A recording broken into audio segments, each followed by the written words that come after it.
I remember the exact moment debt stopped feeling like numbers and started feeling like chains. I was staring at a credit card bill under dim light, and my hands were shaking. I had worked the whole month, yet I owed more than I earned. That realization hit like a punch. It was not just about money anymore, it was about control. Debt had become my normal. Swiping the card, paying the minimum, promising myself I would fix it next month. But next month always came, and the balance never seemed smaller. I was working full-time, yet somehow, always behind. The freedom I thought I was buying turned into a quiet prison. It started with small things, coffee runs, gadgets, dinners out. I deserve it, I told myself. And maybe I did. But what I really deserved was peace of mind. Every swipe bought me a moment of pleasure and months of regret. I was spending tomorrow's comfort for today's illusion. One night, after paying another late fee, I opened my laptop and checked my total debt. The number felt unreal. I leaned back in my chair, numb. I had always told myself I was doing okay, but seeing it all together shattered that illusion. It was time to face the truth. That night, I decided to change. Not because I was brave, but because I was tired. Tired of pretending, tired of stress, tired of feeling like my life belonged to someone else. I whispered to myself, no more. It was the smallest sentence, but it became the start of everything. The next morning, I made coffee and opened a new notebook. On the first page, I wrote in big letters, I will never borrow peace to buy pleasure again. That line became my promise. It was time to rebuild, not by earning more, but by spending wisely. I started listing every debt I had, credit cards, personal loans, even the small ones I had ignored. Seeing it all in one place was painful, but necessary. You cannot escape what you refuse to face. For the first time, I was not running for my numbers. I was studying them. Once I knew the numbers, I made a plan. I set priorities, starting with the smallest debt first. I called it my momentum list. Each time I cleared one, I felt lighter. Debt repayment was not just math. It was emotional therapy disguised as finance. I began cutting expenses like a sculptor removing excess clay. I canceled unused subscriptions, packed lunch, and stopped impulse shopping. Every saved dollar became a silent victory. The more I simplified, the stronger I felt. Freedom was not about earning more. It was about needing less. For months, I lived below my means. It was not easy, but it was peaceful. My bank balance finally started rising instead of falling. Each paycheck I managed wisely gave me confidence I had never felt before. I realized I was not broke. I was just misaligned. I realized debt was never just about money. It was about habits. It was about saying yes too often and never pausing to think long term. I promised myself that every purchase from now on had to pass one test. Does this move me closer to freedom or further from it? That single question changed everything. I built a simple budget, no fancy apps, just paper and pen. I divided my income into categories: essentials, savings, investing, and a small section for fun. Writing it down made it real. For the first time, my money had structure and I had control. Every dollar I saved became a worker. Some went to pay off debt, some to build my emergency fund. I treated my money like employees. Each had a job to do. This mindset helped me stop wasting it on things that gave short pleasure but long regret. I started saying no more often. No to extra gadgets, no to sales I did not need, no to the quiet pressure to keep up. Every time I said no, I said yes to peace. I realized the strongest people are not the ones who buy everything. They're the ones who can walk away. When I finally paid off my first debt, I remember smiling so wide I could not stop. It was only a small balance, but the feeling was enormous. That moment taught me something powerful. Freedom starts small. You do not need to win the war, you just need to win the next battle. I created a small emergency fund, just enough to cover 3 months of bills. It became my shield against panic. Every time something went wrong, I no longer reached for the credit card. I reached for discipline. That fund turned fear into confidence.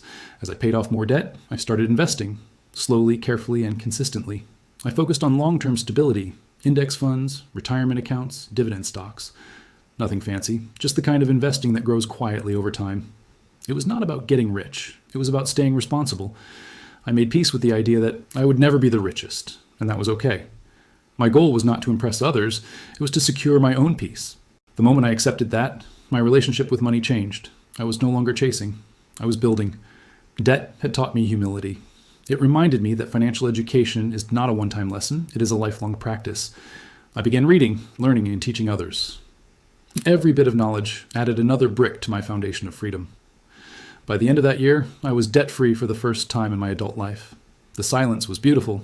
No more bills screaming for attention, no more guilt after every swipe. Just peace. I learned that freedom is not loud. It is quiet, steady, and earned. After becoming debt-free, I learned that the real challenge was not paying off debt, it was staying out of it. Debt waits patiently for the moment you let your guard down. I realized that discipline is not something you do once, It is something you live. I started building rules for myself. If I could not afford something twice, I did not buy it once. If I had to use a credit card, it was only for convenience, never for need. These small rules became invisible walls that protected my future from my impulses. I learned to wait. That was my new superpower. I waited before buying, waited before reacting, waited before deciding. Waiting gave me clarity. In a world obsessed with speed, patience became my advantage. Every delayed decision saved me from unnecessary regret. The people around me started noticing. They asked how I managed to stay so calm with money. I told them the truth. It is not about earning more, it is about needing less. The less you crave, the more freedom you own. Contentment became my new currency. Every payday, I treated it like a partnership. My money worked for me, and I worked for my money. I invested a portion, saved a portion, and enjoyed a small part guilt-free.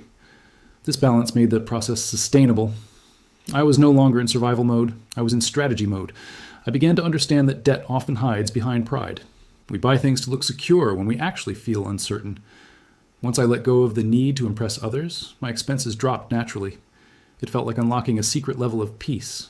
There were still moments of temptation. Ads whispered, "You deserve it." Friends said, "Just finance it." But I had learned something deeper. I deserved peace more than possessions. Saying no became a daily muscle I trained. Each refusal made me stronger. As months passed, I noticed something beautiful. Life without debt felt slower, but richer. I had time to think, to rest, to plan. I was no longer owned by due dates or interest rates. My money was finally a servant, not a master. I started teaching what I had learned. I shared budgeting tips with coworkers, helped a friend create her first savings plan, and told others how to avoid the traps I fell into. Teaching reminded me that wisdom multiplies when shared. Debt had once made me feel weak, but conquering it made me resilient.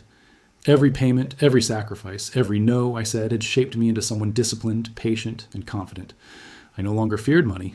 I understood it. And that understanding became my quiet superpower. Freedom from debt changed more than my bank account. It changed my mindset. I stopped chasing quick wins and started building long-term value. Every dollar I saved became proof of patience. Every wise choice was a vote for my future. I finally felt like I was building something that belonged to me. I learned that real wealth is not in your paycheck. It is in your peace. It is waking up without fear of bills, knowing your life is not borrowed. That calm feeling every morning was priceless. No luxury item could ever compete with it. I stopped hiding from numbers. Every month I reviewed my finances with pride, not panic. I tracked my investments, adjusted my goals, and watched progress compound. The person who once feared bills now loved spreadsheets. That was the transformation debt could never teach, but discipline could. People began asking how I managed to stay motivated. I told them the truth. I was not chasing motivation. I was chasing habits. Motivation fades, but discipline remains. Habits are the autopilot of success. Once you build the right ones, freedom follows naturally. I realized debt is not the enemy. It is the teacher. It taught me the cost of impatience, the price of approval, and the power of awareness. Without those lessons, I would not value financial peace the way I do now. Every mistake became part of my education. When I look back at where I started, the sleepless nights, the anxiety, the endless cycle, I felt grateful. I had not escaped debt by luck. I had done it through discipline, one decision at a time. My journey proved that you do not need perfection, just persistence. Now, I teach others that saying no to debt is not about rejection. It is about redirection. You're not saying no to happiness. You're saying yes to peace, growth, and control. Every no is actually a louder yes to your future self. I started to build something bigger than money, self-trust. When you can trust yourself to manage money wisely, you unlock freedom that no amount of income can buy. I learned that confidence does not come from wealth, it comes from control. My life today is simple but full. I save, I invest, and I rest. There is no rush. The journey taught me that peace is not a finish line, it is a rhythm. As long as I stay consistent, I stay free. So if you are watching this, let me tell you something from experience. Debt does not define you. Discipline does. Learn to say no to what costs your future. Every time you choose patience over pressure, you take one step closer to freedom. Start today, and one day, you will thank yourself for saying no. If you truly want to make a change, save this video and listen to it again. Let it remind you that small steps build big results. I will be posting more money, mindset, and growth content right here on this channel. So if you enjoyed this one, hit that subscribe button, join our journey, and let's grow together. Thanks for watching, and I'll see you in the next video.